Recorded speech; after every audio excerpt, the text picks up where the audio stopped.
Talking about the brain, we often think about psychology. But what about social psychology? Social psychologists study social interactions and how they affect individuals. In social psychology, a lot of things can be explained by attitudes, psychological constructs that characterize people. People can be optimists or pessimists, and this can change the way that they interact with the world and others. Attitudes are complex and develop over time from things like childhood and experiences. The way people interact is also greatly changed by someone's perceived role, the way others think you should behave. Most people will accept whatever role they're given and will act accordingly. Some people will challenge these original roles as they grow up or as they find themselves in a new circumstance.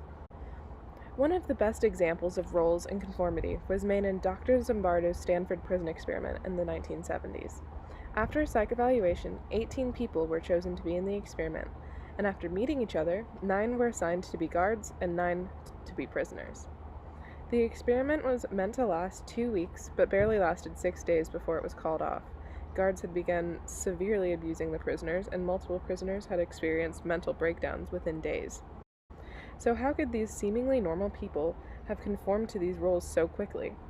Some common reasons that people conform are insecurity, trying to be like or to impress people they admire, when people are in groups of 3 or more, and when they're the odd one out of a group. People are normally driven by either informational social influence, willing to share and accept the opinions of others, or by normative social influence, in which people conform to gain approval or to avoid social punishment. People can be persuaded in many ways, but psychologically, we would explain them as peripheral or central root persuasion. Peripheral would be persuasion with flashy images or beautiful people, as is the goal of advertisements. Central root persuasion, on the other hand, is when someone is persuaded by the content of a message or by thinking logically. People's normal behavior, however, can be altered by de-individuation, in which people lose self-restraint while in a state of anonymity. This happens a lot online or with large protests when people are in a large crowd. In fact, people tend to override logical thoughts and alternatives in an attempt to fit into a group. This idea of groupthink says that people fear disrupting group harmony.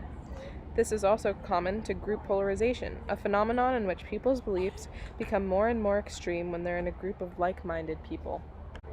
These feelings of conformity and persuasion can also feed prejudice. Prejudice is an unjustifiable negative attitude toward a group and its members.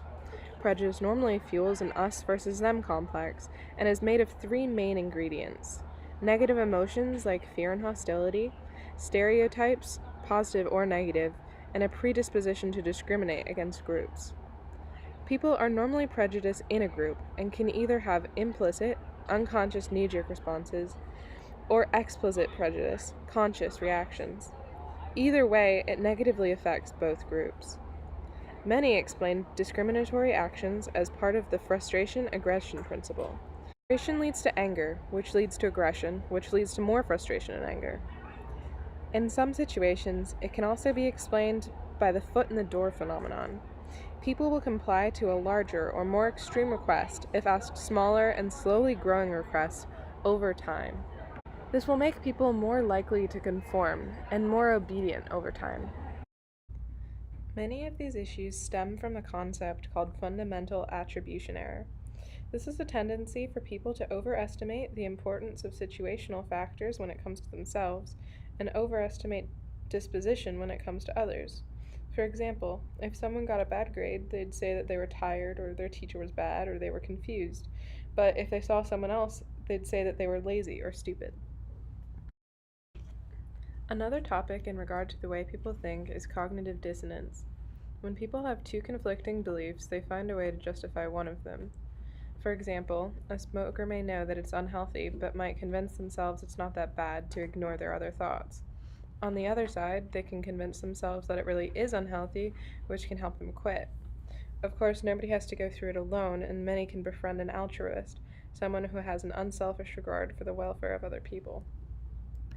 When around other people, obedience is key to helping social order, and people are obedient to the social contract of being behaved. But obedience can be more serious than that. Obedience can be created when a person telling you what to do is perceived as an authority figure, that authority is supported by a prestigious group, Possible victims are depersonalized or out of sight, and there are no role models for defying these orders.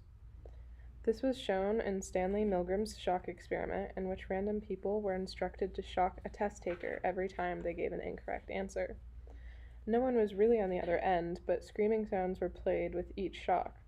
Even when guilt set in, when instructors in lab coats told people to continue, they did with 83% compliance. So when others are around, we're more likely to be obedient. So what other things do we do when others are around? Well, according to social facilitation, most people perform better on simple or learned tasks when they have an audience or someone else watching. This can also go the other way, when people tend to put less effort into a project while in a group because they think they're less personally accountable. This is often called social loafing. However, these reactions can be much more sinister in a phenomenon called the bystander effect. People are proven to be less likely to give aid or help to others while in a group or in a crowd. Even when someone calls for help or looks injured, many people will assume that someone else will stop to help, and a lot of times, nobody ends up helping at all. Thank you so much for watching my video for AP Psychology. In this video, I covered modules 74 through 78, as well as a few other key terms.